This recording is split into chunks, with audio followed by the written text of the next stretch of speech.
Can Roux compete with CFOP? That's the question the cubing community has been asking for a really long time. But the current cubing climate poses a much harder question.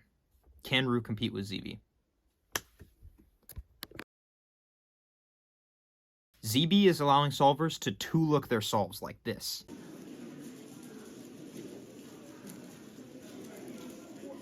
And now ZB is the only other method to take both the single and average world record. So what makes ZB so special, and what allows for this two-looking? Most of you know that ZB starts off like CFOP with a cross and 3 pairs. But when you get to the last pair, things change a little bit. You solve your last pair while orienting all the edges on the top. Now you have a ZBLL. Some ZB solvers can occasionally plan all the way up to here in inspection, allowing for max TPS and two-look solves. With every method, there comes what I like to call an inspection brick wall, a step that is virtually impossible to plan past in inspection. This step is usually late in the solve and involves pieces permutation and not just orientation. The problem is, for Roux, this step is CMLL. And after CMLL, there's a whole nother step to do, which you have no way of predicting in inspection. For ZB, however, this step is ZBLL, which is what allows for one-looking, or two-looking. How can Roux compete with that? Well, just like CFOP, Roux has some great advancements. Today, we'll look at the 3 most viable and see how they compare with ZB and the modern cubing meta. Our 3 contenders are ZBroux, Pinkie and EOLRb. Let's start with ZBroux. With ZBroux, you will solve your first 2 blocks, same as Roux.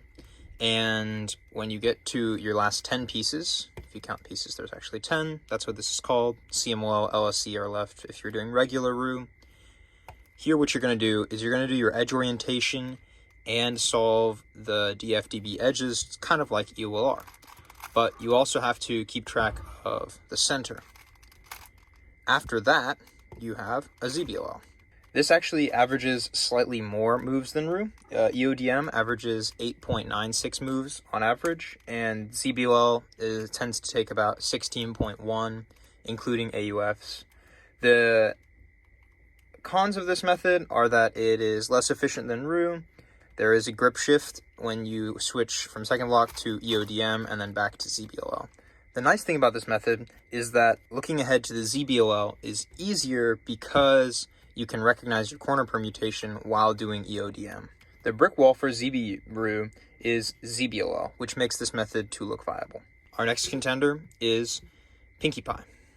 Pinkie finishes your second block, first 2 blocks like Roux, but then you're going to put your ULUR edges in the bottom with no care for the centers, which makes this step very efficient. And then from here, you're going to do a OLLCP, which will then orient your edges and solve your corners.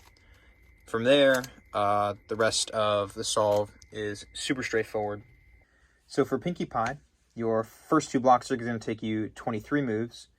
That influence step, sometimes I like to call it the Pinkie step, takes about 3.65 moves on average. But if you also are willing to use your UFUB edges instead of just the ULUR edges, you can take that down to 3.03. OLLCP takes around 11.76 with pre-AUF included in that number.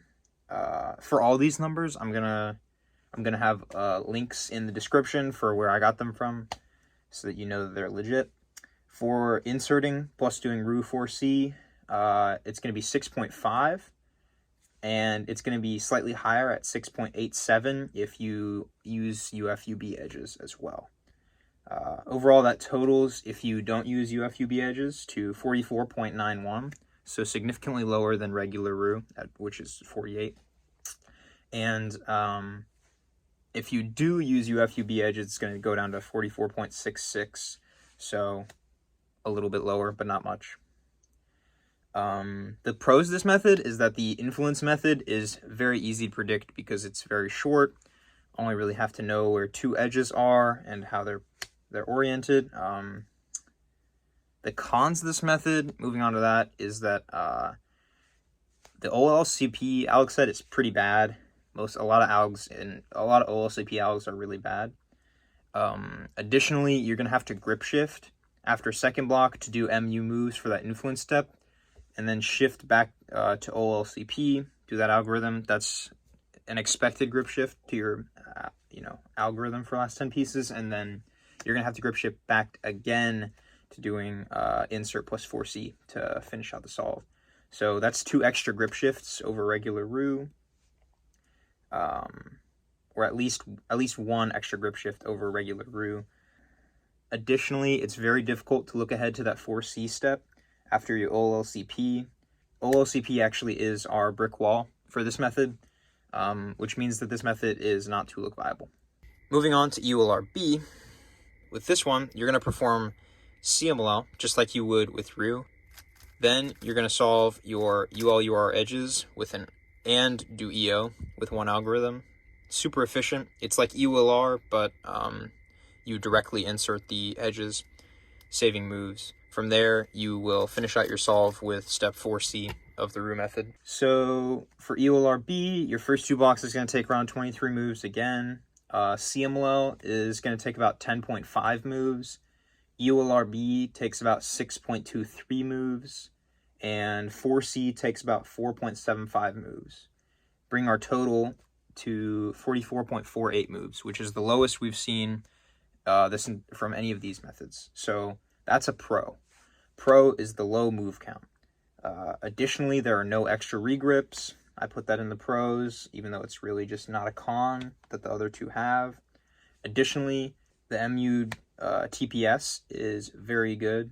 Most Roux solvers get their highest TPS in LSE outside from their CMLL, obviously. The brick wall for this method is that CMLL step still, just like it was for Roux. But the thing is, you can look ahead to EOLRb and recognize it from CMLL. It is doable because there are not very many CMLLs, and you can learn how each of them affects your edge permutation for last 6 edges. Additionally, I would like to say that look ahead to 4C is pretty straightforward, although it is pretty difficult at first and can be done well at a high level. Unfortunately, this method is not 2-look viable because of that last 4C step. Overall, the best method for 2-look solving is ZBroux.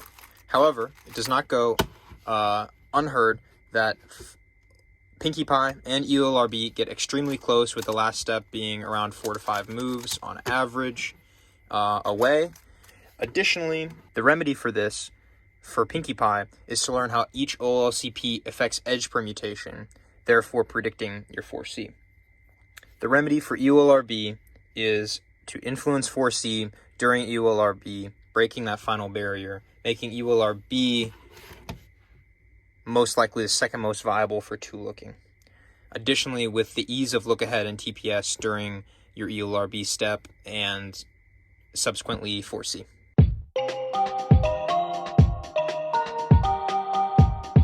Roux still the GOAT for OH, for real, for real.